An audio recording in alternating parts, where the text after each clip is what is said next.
akan menjelaskan sejarah perkembangan komputer. Kelompok kami terdiri dari saya sendiri, Fani, Mutafin, dan Bagus. Pertama, penggolongan alat pengolahan data. 1. Peralatan manual, yaitu peralatan pengolahan data yang sangat sederhana dan faktor terpenting dalam pemakaian alat adalah menggunakan tenaga tangan manusia. 2. Peralatan mekanik, yaitu peralatan yang sudah berbentuk mekanik yang digerakkan dengan tangan secara manual. 3. Peralatan mekanik elektronik, peralatan mekanik yang digerakkan secara otomatis oleh motor elektronik. 4.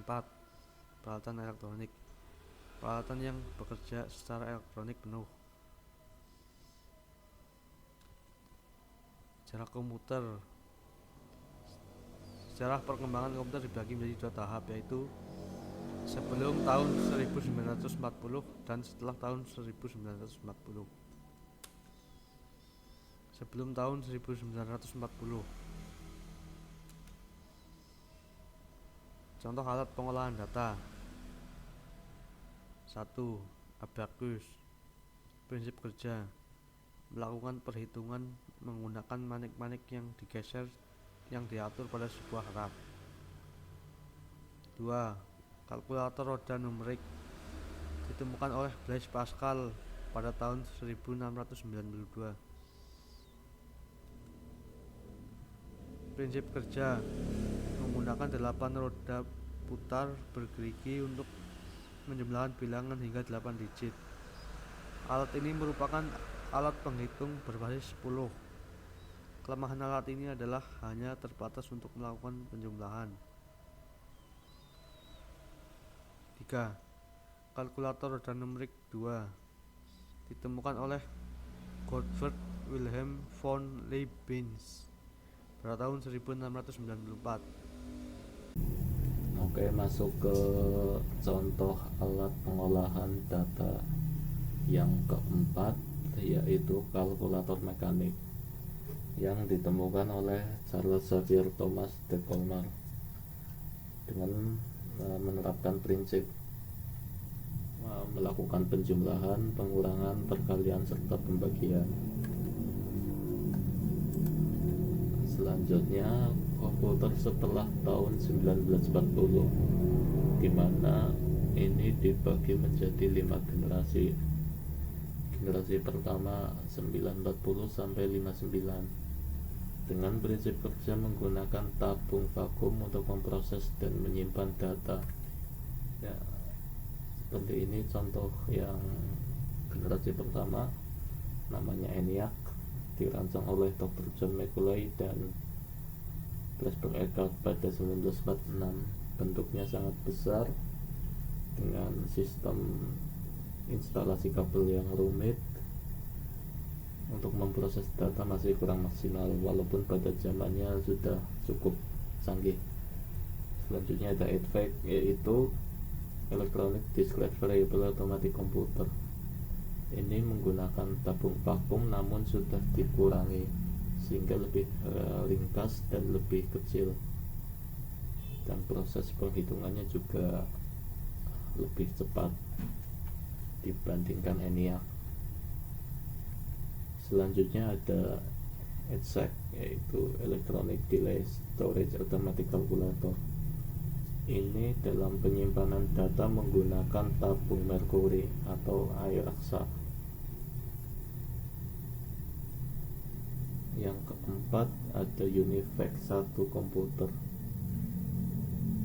Ini sama seperti pada awal, diciptakan oleh Dr. Macaulay dan Eckert. Ini digunakan untuk memproses data perdagangan. Selanjutnya komputer generasi kedua, yaitu 1956 sampai 46.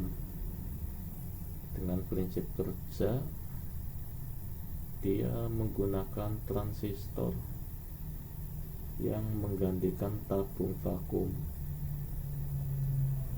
Jadi dengan penggantian bahan, dia juga mengganti dari bahasa mesin menjadi bahasa assembly.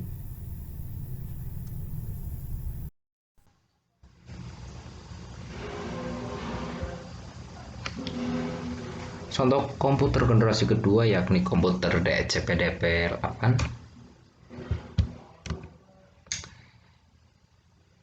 yang mana beberapa bahasa pemrograman mulai bermunculan pada saat komputer generasi kedua ini. Bahasa pemrograman seperti Common Business Oriented Language atau COBOL dan Formula Translator atau Fortran mulai umum digunakan pada saat ini.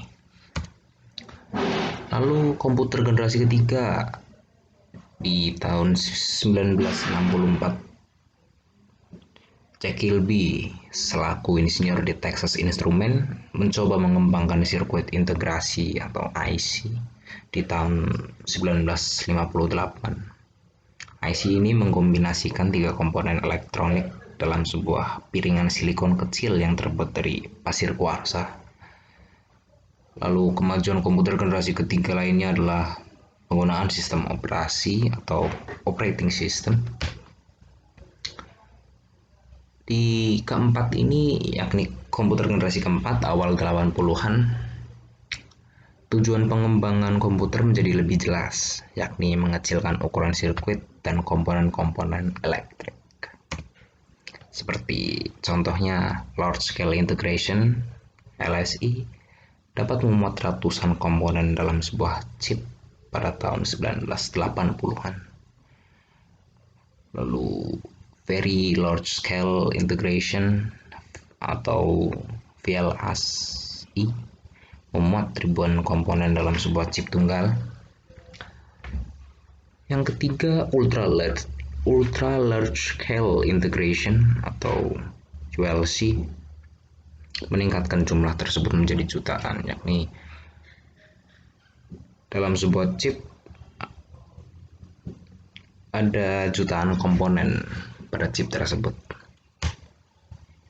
Ini adalah contoh gambar dari IC itu sendiri.